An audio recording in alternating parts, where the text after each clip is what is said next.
Bonjour à tous, aujourd'hui nous allons parler de ça, vous avez compris, nous allons parler de mobilité.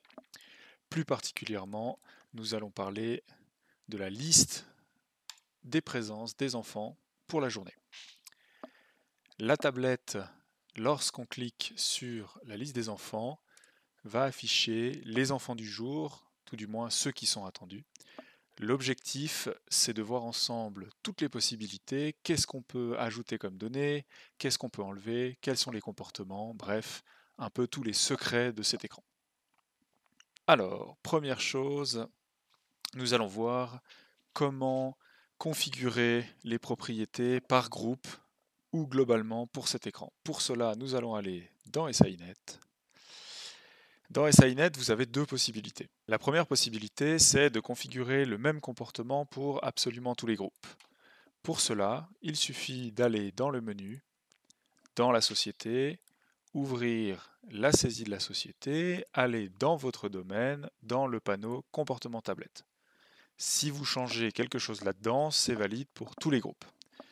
À partir du moment où vous voulez faire des modifications pour un groupe ou plusieurs en particulier, il va falloir aller dans la configuration des groupes pour changer leurs propriétés.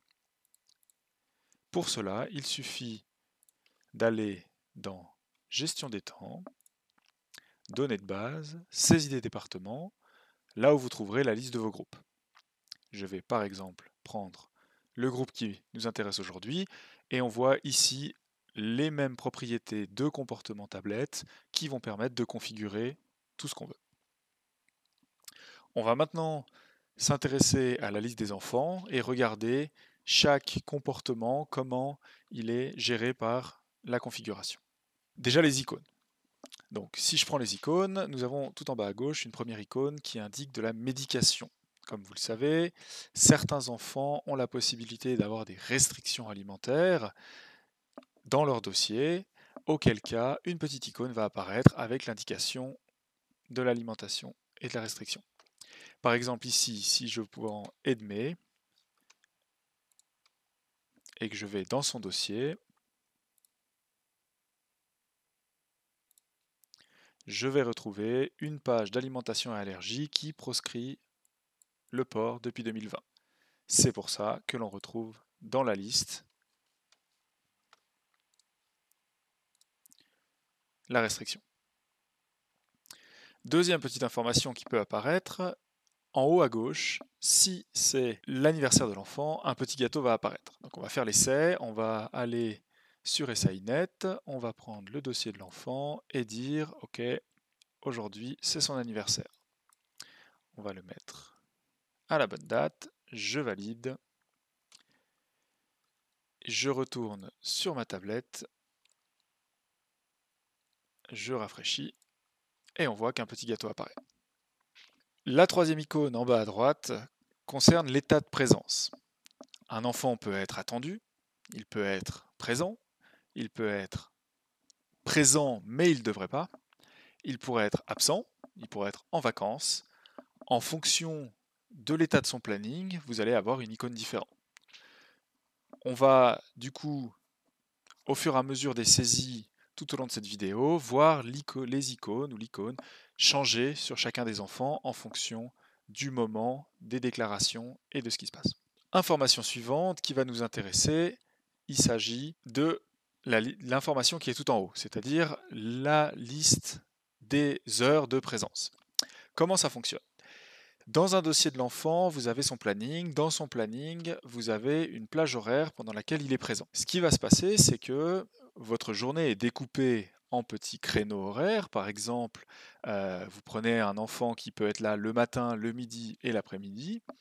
Eh ben, s'il est là juste sur ce créneau horaire, un des créneaux horaires, vous allez avoir l'information directement affichée. Par exemple ici, l'enfant sera là de 15 h à 18 h 30. Dans le cas où l'enfant cumule les plages horaires, cumule les créneaux avec ou sans trou, le système vous affiche la plage complète de présence de l'enfant. Par exemple, ici 14 h 18 h 30. Lorsque l'enfant va avoir, par contre, des absences, c'est à ce moment-là qu'on va voir des variations sur les horaires présentés. Prenons par exemple l'exemple de Gesamina. et on va lui changer son horaire pour voir ce qui se passe. Donc pour cela, je vais me repartir sur SINet, aller dans son dossier, et puis aller dans son planning, prendre la journée. L'enfant est attendu de 14h à 16h, et je vais par exemple changer son planning en déclarant des absences. Imaginons que je déclare une absence en tirant un événement jusqu'à 15h en disant qu'elle est simplement absente. Pour le coup, l'enfant est toujours attendu aujourd'hui. Par contre, seulement plus tard. Regardons à présent sur la tablette ce qui se passe. Ce qu'on peut voir, c'est que l'enfant est désormais affiché en rouge parce que son horaire est différent d'habitude. En effet, dès que on a une différence par rapport à l'horaire de d'habitude, le système l'affiche en rouge, ce qui permet, lorsqu'on regarde la liste, de dire ah, lui qui habituellement venait à telle heure, toutes les semaines, on a l'habitude, ça change cette semaine. Donc, on va être plus averti de l'information. Ici, on voit que l'enfant est attendu de 15h à 18h30, au lieu de 14h à 18h30. Poussons l'information un petit peu plus loin. Donc maintenant, je vais retourner sur SINet et je vais changer l'absence. L'absence, je vais la mettre jusqu'à la fin de la journée. Donc l'enfant était prévu, mais il ne viendra pas du tout. Si je regarde à présent le comportement sur le mobile, on voit que l'enfant est absent jusqu'à 18h30. Essayons maintenant de mettre une absence jusqu'à demain.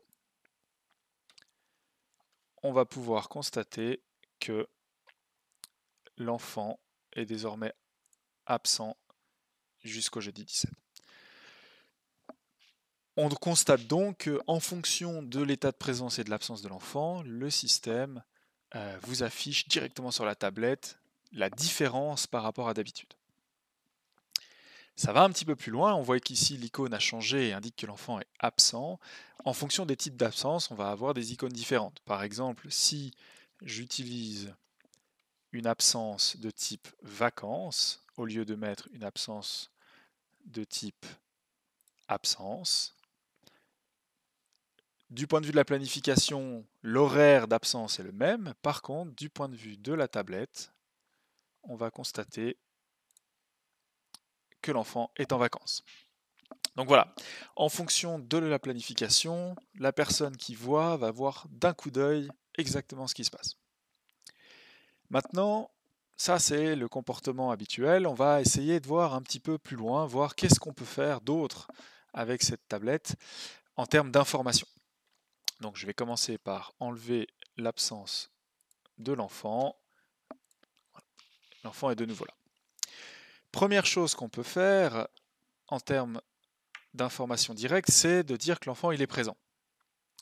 Donc par exemple, je vais pouvoir simplement cocher et dire que l'enfant est présent. Une nouveauté que vous connaissez peut-être est le badging en masse en entrée ou en sortie. Comment faire pour y accéder? On va cliquer sur Action en bas et cliquer sur Arrivée des enfants. Le système va détecter alors quels sont les enfants qui sont attendus en ce moment, mais qui ne sont pas encore là. Donc là, on voit que Edmé est déjà sélectionné et me propose les deux autres. Je sélectionne et on voit que les trois se sont fait entrer. Nous avons vu comment marchent les absences. Maintenant, nous allons voir comment marche le timbrage. En effet, ici, vous avez la liste des enfants attendus. On va pouvoir faire arriver les enfants par un ou par un badging de masse. Si je veux le faire arriver directement, je clique sur la petite porte d'entrée. Si je veux faire un badging de masse, je vais cliquer sur Action, Arrivée des enfants et sélectionner les enfants qui arrivent. Le système va me proposer tous les enfants qui sont attendus et les enfants qui sont censés arriver dans les 30 prochaines minutes. En effet, pourquoi il fait ça? C'est que normalement, comme les enfants arrivent au début du créneau, vous allez avoir que les enfants qui sont attendus maintenant. Par contre, quand on arrive au moment de la sortie, ou du créneau d'après. S'il y a des nouveaux enfants qui arrivent, on suppose pour le coup que c'est des enfants qui sont arrivés un petit peu plus tôt.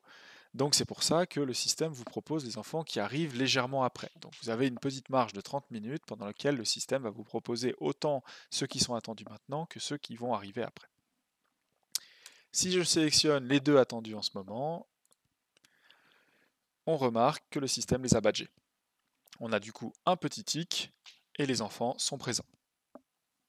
Si je souhaite les faire repartir, c'est pareil, je vais dans Action, Départ des enfants, et je vais pouvoir dire ceux qui sont présents, je les fais partir. Ils sont donc de nouveau attendus. Ces comportements de masse ont l'avantage de pouvoir aller très vite. L'inconvénient, c'est que ça enlève la notion de sécurité. Comme vous le savez peut-être, SAINet propose le badging avec les parents. C'est-à-dire que au moment du badging, on va être capable de dire qui a amené ou qui ramène l'enfant. Généralement utilisé pour ramener l'enfant et assez peu pour amener l'enfant. On va pouvoir configurer la tablette pour dire justement à quel moment on demande ou on ne demande pas les intervenants. L'inconvénient du badging de masse, c'est qu'on peut jamais demander les intervenants, ce serait trop compliqué de dire voilà, ils sont tous là et puis à chaque fois lui avec qui, ce serait trop contraignant. Donc directement, on a le badging qui se fait tout seul. Alors, on va aller sur SAINet et on va configurer pour demander le badging avec les parents. Je retourne dans ma configuration de mon groupe et j'ai une première configuration qui s'appelle intervenant. Je choisis si je veux fournir les intervenants à l'entrée et à la sortie, à l'entrée, à la sortie ou jamais. Actuellement, on est configuré en jamais, c'est pour ça que quand je clique sur un enfant, ça me badge ou ça me débadge directement. Je vais du coup dire je veux leurs parents à la sortie. Je valide. Si je repars sur la tablette et que je refais l'essai, donc mon enfant est entré, on ne me demande rien, mon enfant sort, le système me demande avec qui il sort. Voilà. On va maintenant s'intéresser aux différentes informations qu'on peut rajouter là-dessus. Première information, la plus classique, c'est le commentaire du jour. Le commentaire du jour, il est de toute façon disponible, il n'y a pas de configuration particulière à faire pour que ce soit disponible. Comment on accède au commentaire du jour? Le plus simple, c'est quand un enfant est badgé, on va cliquer sur le petit journal et on a le commentaire du jour. Donc, je clique sur le commentaire du jour, on me propose un certain nombre d'informations, je vais aller ajouter des informations diverses ou un commentaire.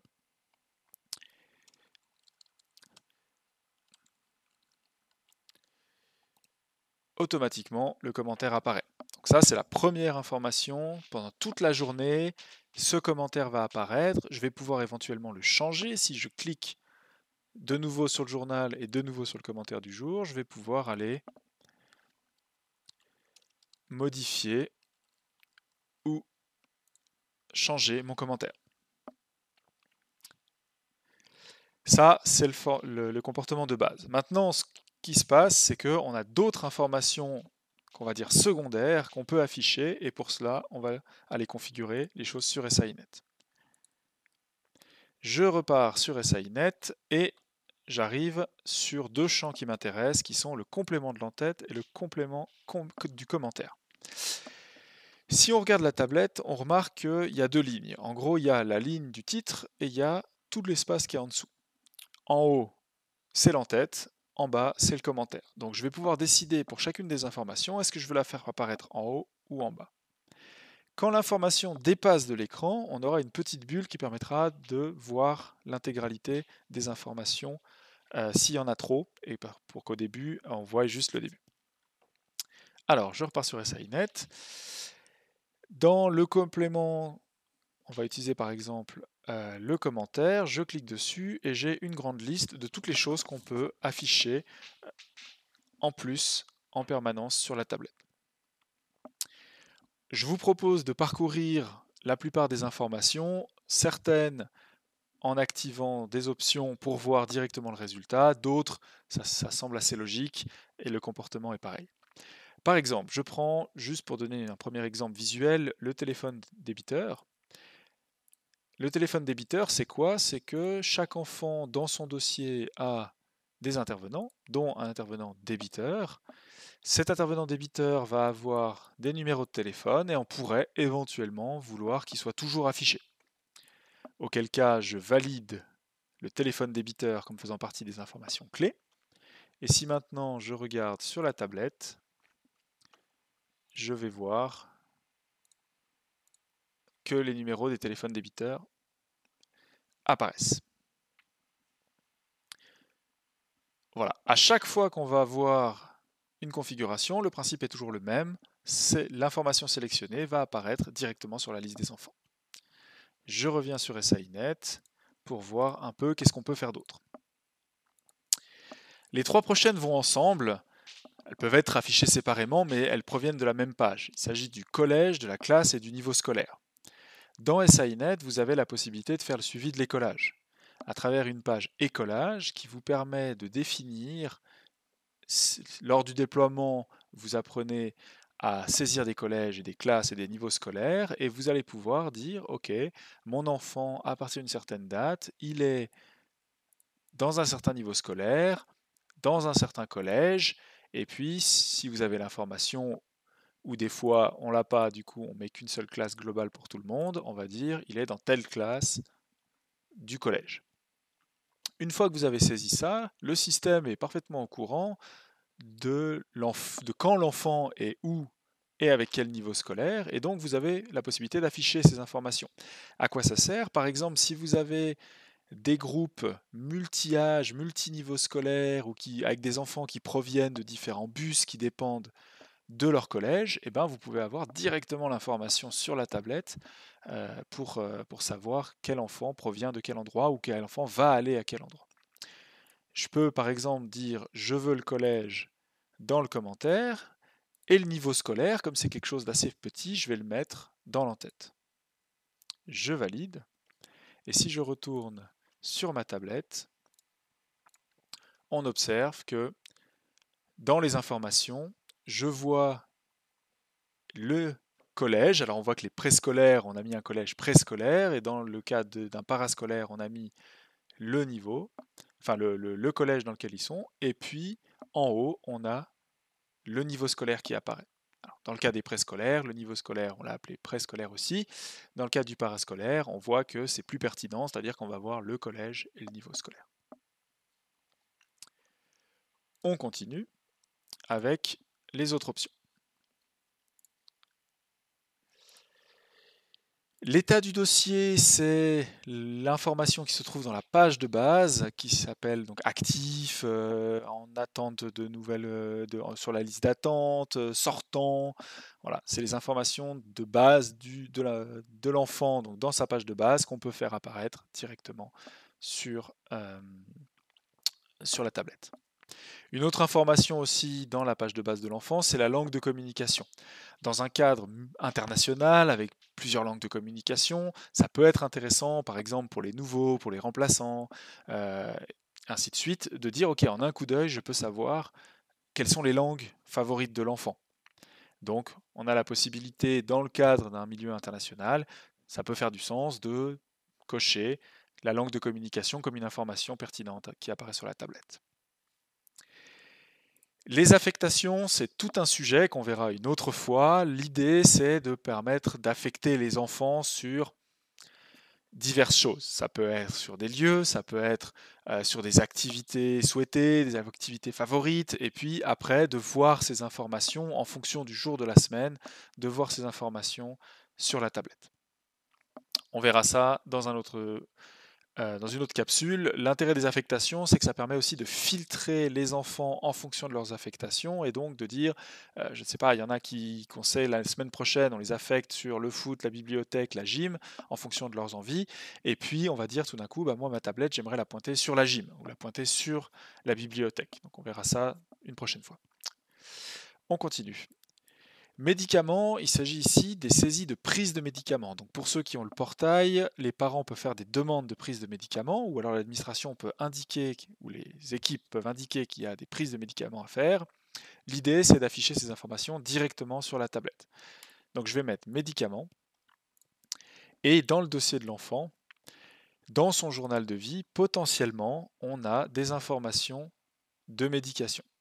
Donc là, j'ai une information qui me dit il y a du paracétamol qui a été indiqué comme étant à donner à 15h / à 17h. Vu qu'on a cette information, si je reviens sur la tablette, je vais voir paracétamol 15h et 17h. Voilà. Donc l'idée, c'est vraiment de collaborer entre le parent, l'administration et l'équipe et les personnes qui ne seraient pas forcément au courant d'avoir ces informations clés directement sur la tablette. On continue.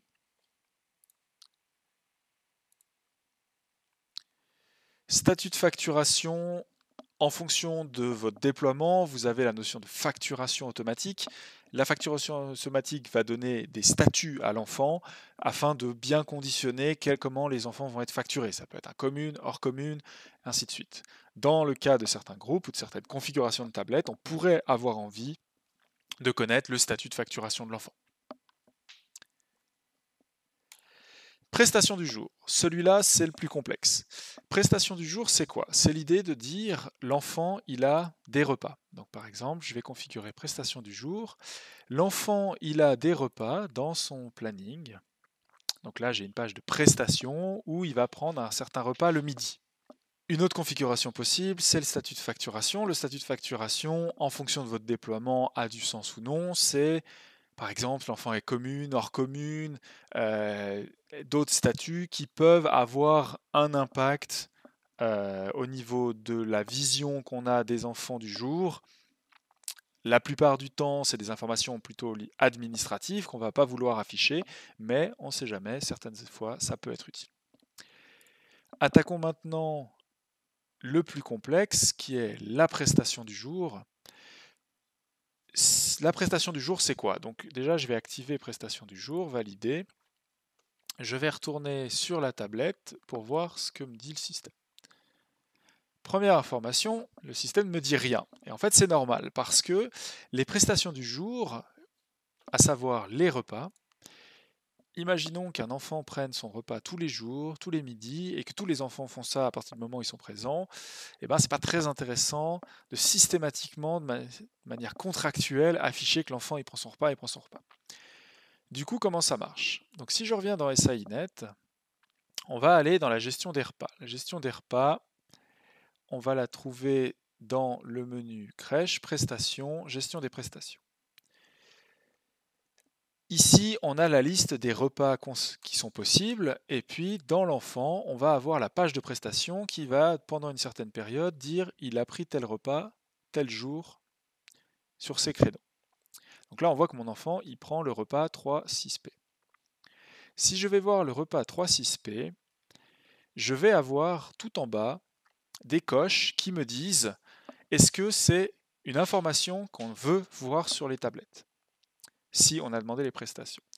Alors si c'est une information qui est pertinente, alors peut-être par exemple en préscolaire c'est pas pertinent, mais en parascolaire c'est pertinent, c'est pour ça qu'on peut avoir plusieurs repas différents, je vais dire ok je veux l'afficher comme information complémentaire. Si je fais ça, à ce moment-là sur la tablette, on la verra toujours pas. Perdu. Pourquoi? Parce qu'en fait, c'est une information complémentaire, mais ce n'est pas une information complémentaire qui nous intéresse quand elle est récurrente, quand elle est quotidienne et que c'est normal et qu'il n'y a pas de particularité.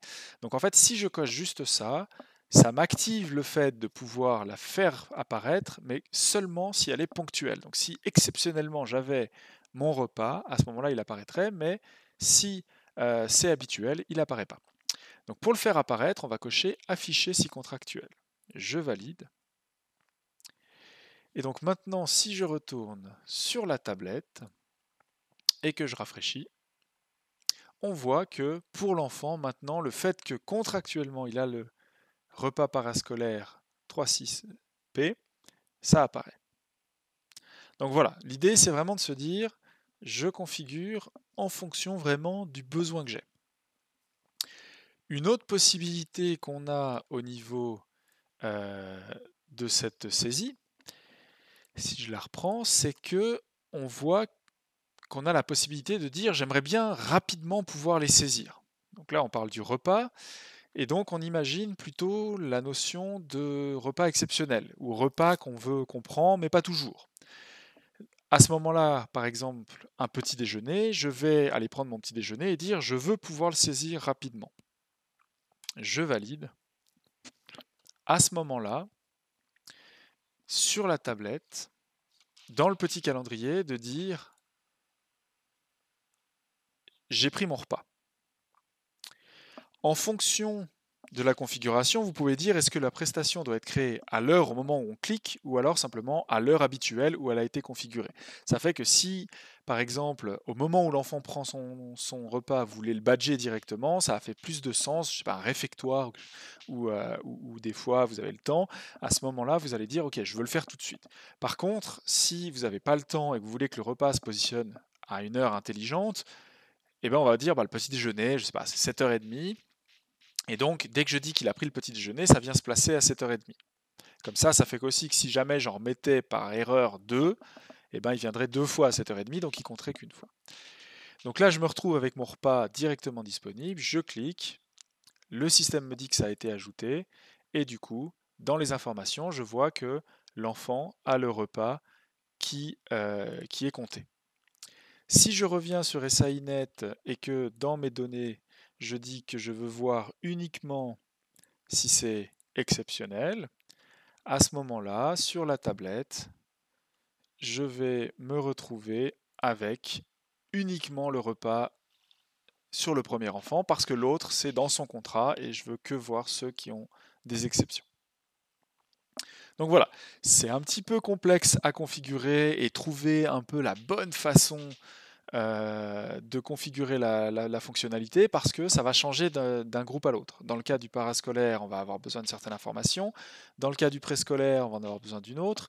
Dans le cas de l'accueil en milieu familial, on va avoir besoin encore d'une autre information visible sur la tablette. L'accueil en milieu familial, c'est encore plus complexe parce qu'en fait, si on prend maintenant une prestation d'accueil familial, vous n'avez pas juste un repas sur la journée, vous en avez plein.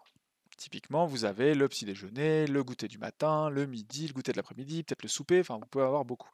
Donc en fait, c'est pas au niveau d'ici qu'on va dire oui ou non, parce que ça peut changer en fonction des repas. Donc ici, c'est marqué géré par le planning GTP11. En effet, si on va dans les horaires types, le GTP11, donc dans la planification, on va aller trouver l'information sur le repas des accueillantes ou de celui qui nous intéresse. Ici, je me retrouve sur un planning avec tous les repas qui sont possibles et chacun d'entre eux va permettre de dire est-ce que je peux le saisir rapidement, est-ce que je dois l'afficher comme information complémentaire si souhaité, est-ce que je dois l'afficher s'il est contractuel ou non, est-ce que je dois le créer à l'heure de saisie, et ainsi de suite. Donc je pourrais dire ok, les petits déjeuners, je veux faire du badging rapide, donc dans les prestations contractuelles, je le mets jamais.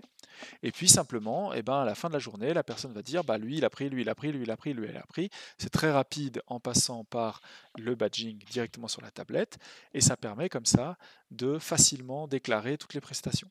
Par contre, on n'a pas besoin de les mettre dans le contrat. Dans le cadre où on les met tout le temps dans le contrat et à ce moment-là, on va juste devoir déclarer des absences pour pouvoir les enlever. Ça, c'est un autre sujet. C'est plus sur la planification au niveau de la tablette. Donc voilà, ça c'est les prestations. On peut vraiment conditionner comme on veut qu'est-ce qui va apparaître et comment. On continue notre petite liste. Après les prestations du jour, j'ai les décharges. Donc les décharges, c'est la page décharge de l'enfant. Ici, j'ai un certain nombre de décharges. Si j'ai une page, alors, si elle n'est pas créée, on va la créer. On a la page décharge qui donne des informations. Donc en fonction de votre déploiement, les informations sont différentes. Vous avez la possibilité d'afficher directement sur la tablette les différentes décharges de l'enfant.